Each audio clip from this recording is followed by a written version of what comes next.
আমি ভাই বলতে পারি না, তার আগে সময় পাই না। যাই হোক, সম্মানিত উপস্থিতি এবং নেতৃবৃন্দ, সবাইকে আসসালামু আলাইকুম।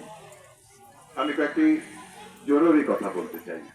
সেটা হচ্ছে, সামনের 12ই ফেব্রুয়ারি নির্বাচনটা পার্লামেন্ট নির্বাচন। এই নির্বাচনে দেশের সরকার কে হবে তা নির্ধারিত হবে। আমরা, এটা একটা চেয়ারম্যান নির্বাচন না যে আমি এই গ্রাম ওই গ্রাম ইত্যাদি, এখানে আসে না। এখানে আপনাকে দলীয় নির্বাচন। আর আপনারা গোবিন্দলবাসী আমার আগের থেকে ধানের শেষ করেন। আপনারা হানা ভোটে এই গোবিন্দল থেকে হাতে ভোট দিয়েছিলেন প্রেসিডেন্ট জিয়াউর রহমান সাহেবের। আপনারা মহরবাইয়েরকে আমি জানি আনোয়ার শিকদারে নির্বাচন করেছেন। তারপরে এরপরে একটি সময় যায়, তারপরে আসে 91 আন্দোলনের পরে 91-তে আবার ধানের শীষ আসে। কাজেই এবার যেটা আমরা দেখতে পাচ্ছি, আপনারা সবাই আমাদের নেতা তারেক রহমান সাহেবকে বিভিন্ন জায়গায় টেলিভিশনে দেখতে পাচ্ছেন। তাদের জনসমর্থন দেখে কি মনে হয়? আমার তো মনে হয় বিএনপি সামনে ক্ষমতায় আসবে। আপনাদের কি মনে হয়? কাজেই আমরা যদি সিঙ্গারবাসী সেই সরকারে জয়েন করতে গেলে আমাদের তো পাশ করতে হবে, আমাদেরকে সরকার গঠনের প্রক্রিয়ায় অংশ নিতে হবে। আমরা তাহলেই এই সিঙ্গারের যে উন্নয়ন, সেই উন্নয়ন সম্ভব হবে। আপনারা খেয়াল করে দেখেন, অতীতে ধানের শীষ থেকে সরে যাওয়ার পরে সিঙ্গারের উন্নয়ন বন্ধ হয়ে আছে। 2008 সালের পরের থেকে 2008 সালে ধানের শীষ এই সিঙ্গার থেকে পাশ করে নাই। ফলশ্রুতিতে তারপরের থেকে মানিকগঞ্জ থেকেই ধানের শীষ নাই। আমাদের আবার সুযোগ এসছে, আমরা এই 3টা সিটি যাতে আবার ধানের শীষে যায় সেই লক্ষ্যে কাজ করছি। আপনাদের এই মাঠে আপনাদের ম্যাডাম খালেদা জিয়া এসেছিলেন। আমি এই কথাটা এর আগেও বলেছি, আবার পুনরাবৃত্তন করছি। সেটা কি, যখন এখানে 2013-তে গুলি হলো, মানুষ মারা গেল, আমি সেদিন সারাদিন, মানে ওই দিন ভোরবেলার থেকে আমি টেলিফোনের পাশে ছিলাম। 2 ফোনে কথা হয়েছে। তার 3-4 দিন পরে আমি চারিগ্রাম এসছি। ফিরত যাওয়ার সময় গোবিন্দল, আপনাদের কি বলে ওটাকে, বাজারের জায়গাটা, জামতির এখানে থেমেছি। মনে হয়েছে একটা কারফিউ চলতেছে জামতিতে, একটা লোক নেই, সব দোকানের শাটার বন্ধ। আমার সামনে দু একজন বয়স্ক মুরব্বী আসলেন। তারা আমাকে বললেন যে বাবা, আমরা কি এখানে থাকতে পারবো না? আমি তখন বললাম, কেন, আপনারা কি চুরি ডাকাতি করছেন নাকি যে আপনারা থাকতে পারবেন না?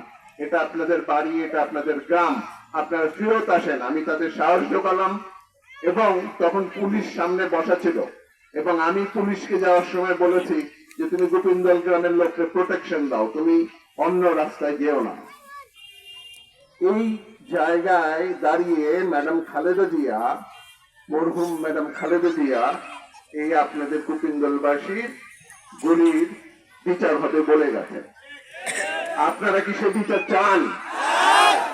তাহলে সে বিচার করতে গেলে কি বিএনপিকে ক্ষমতায় আসতে হবে? আজকে ম্যাডাম খালেদা জিয়া নাই, আমি তার ছেলে যদি প্রধানমন্ত্রী হয়, আমি তাকে পার্লামেন্টে বলতে পারবো যে আপনার মা এখানে বলে এসছেন, এর বিচারটা আমি চাই। আপনারা কি এই বিচার চাইতে গেলে আপনারা কি আমার পাশে আছেন?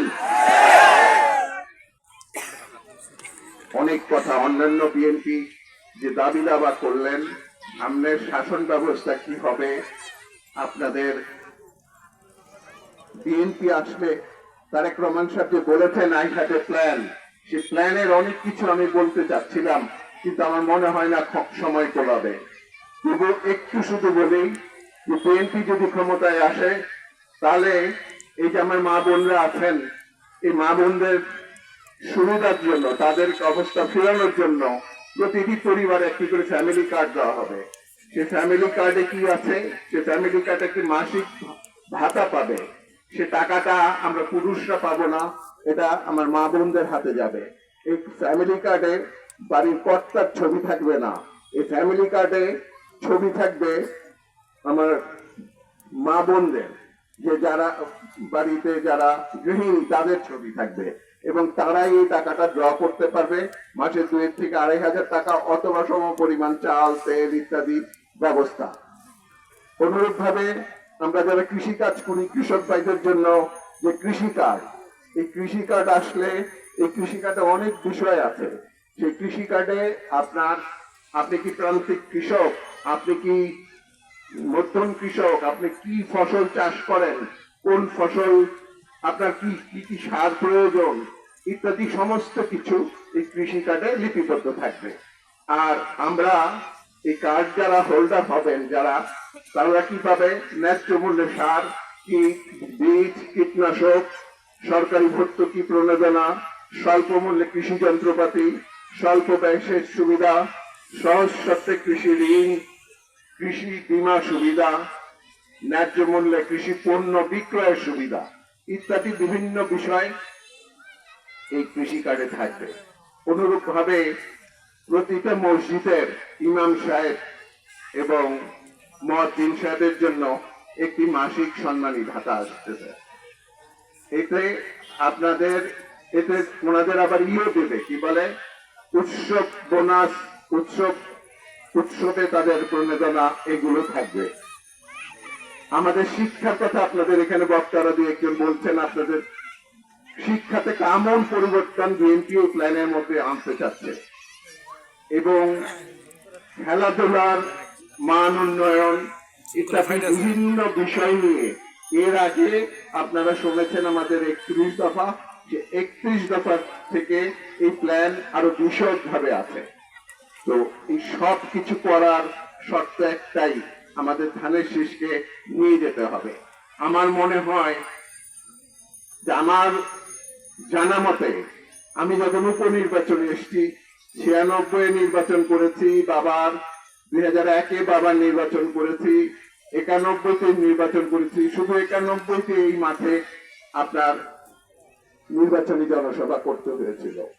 এরপরে কিন্তু আপনারা আর নির্বাচনী জনসভার প্রয়োজন হয়নি, কারণ গোপিন্দলবাসী ধানের শীষ নিয়ে আপনারা সারা সিঙ্গারে প্রচার কাজে ব্যস্ত ছিলেন।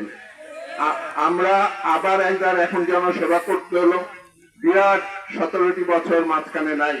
এই 17 বছর আন্দোলন আমাদের কর্মীরা বলেছে, এবং আরো একটি কথা এরা বলতে ভুলে গেছে, 24-এ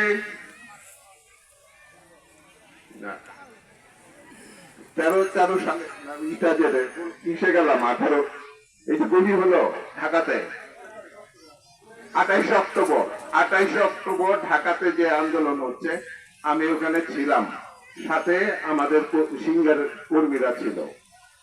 গুলি হলো, আমি টেয়ার গ্যাস হলো, আমার সামনে টেয়ার গ্যাস পড়ে গেছিল, আমি অজ্ঞানের মতো হয়ে যাই। আমাকে এরা ধরে নিয়ে মসজিদে নেয়। মসজিদে ছিলাম, যখন আবার দেখলাম যে মসজিদেও থাকা যাচ্ছে না, বেরিয়ে যেতে হবে, যখন এসছে তখন আমার সাথে 5-6 জন ছেলে ছিল, আর সবাই যার যার মতো চলে গেছে। এই 5-6 জন ছেলের মধ্যে আপনাদের গোবিন্দলের 2 জন। আমাকে আমার বাড়ি পৌঁছানো পর্যন্ত তারা আমার কাছ থেকে যায় না।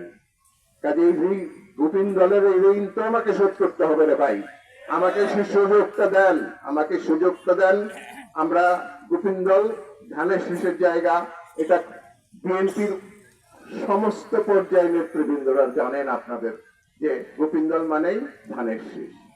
আমরা যেন আমাদের ঐতিহ্য থেকে হারিয়ে না যাই, আমরা যেন কোনো ভুল না করি, এইটুক বলে আজান হবে। আমি আর কথা বাড়াতে চাচ্ছি না। আপনাদের সবার সুস্বাস্থ্য কামনা করছি। আপনারা ভালো থাকবেন, সুস্থ থাকবেন, আমার জন্য দোয়া করবেন। আমরা আমাদের নেতা মরহুম মহল ভাইয়ের জন্য দোয়া করবেন, আমার প্রয়াত পিতা নয়া মিয়া সাহেবের জন্য দোয়া করবেন, ম্যাডাম খালেদা জিয়ার আত্মার মাগফিরাত কামনা করছি, জিয়া রহমান সাহেবের আত্মার মাগফিরাত কামনা করছি, এবং তারেক রহমান সাহেব জিন্দাবাদ। আমরা 12 তারিখে কিন্তু আরেকটি কথা আছে, ভোট, তারেক রহমান সাহেব হচ্ছে তাহাজ্জুদের নামাজ পড়ে ভোট কেন্দ্রে আসবেন, ভোট কেন্দ্রে ফজরের নামাজ পড়ে লাইনে দাঁড়াবেন, সকাল সকাল ভোটটা দিতে হবে। এবার 2টা ব্যালট পাবেন, একটা সাদা রঙের ব্যালট, সেখানে মার্কা থাকবে, এবং আপনারা ধানের শীষে সিল দেবেন। আরেকটা ব্যালট দিবে আপনাদের, সেই ব্যালটটি গোলাপি রঙের, সেখানে হা এবং না থাকবে। আমরা অবশ্যই সেখানে হাতে ভোট দিব, কারণ আমরা রাষ্ট্র কাঠামো পরিবর্তন চাই, যাতে আরেকটা ফ্যাসিস্ট সরকার না আসতে পারে। পরিশেষে আবার আপনাদের মনে করিয়ে দিচ্ছি, আমরা ওই গুলির বিচার এখনো হয় নাই, সেই গুলির বিচার করতে গেলে বিএনপিকে ক্ষমতায় আসতে হবে। আপনারা এই কথাটা ভুলে যাবেন না। সবাইকে ধন্যবাদ দিয়ে এখানে শেষ করছি। বাংলাদেশ জিন্দাবাদ, বিএনপি জিন্দাবাদ, ধানের শীষ জিন্দাবাদ।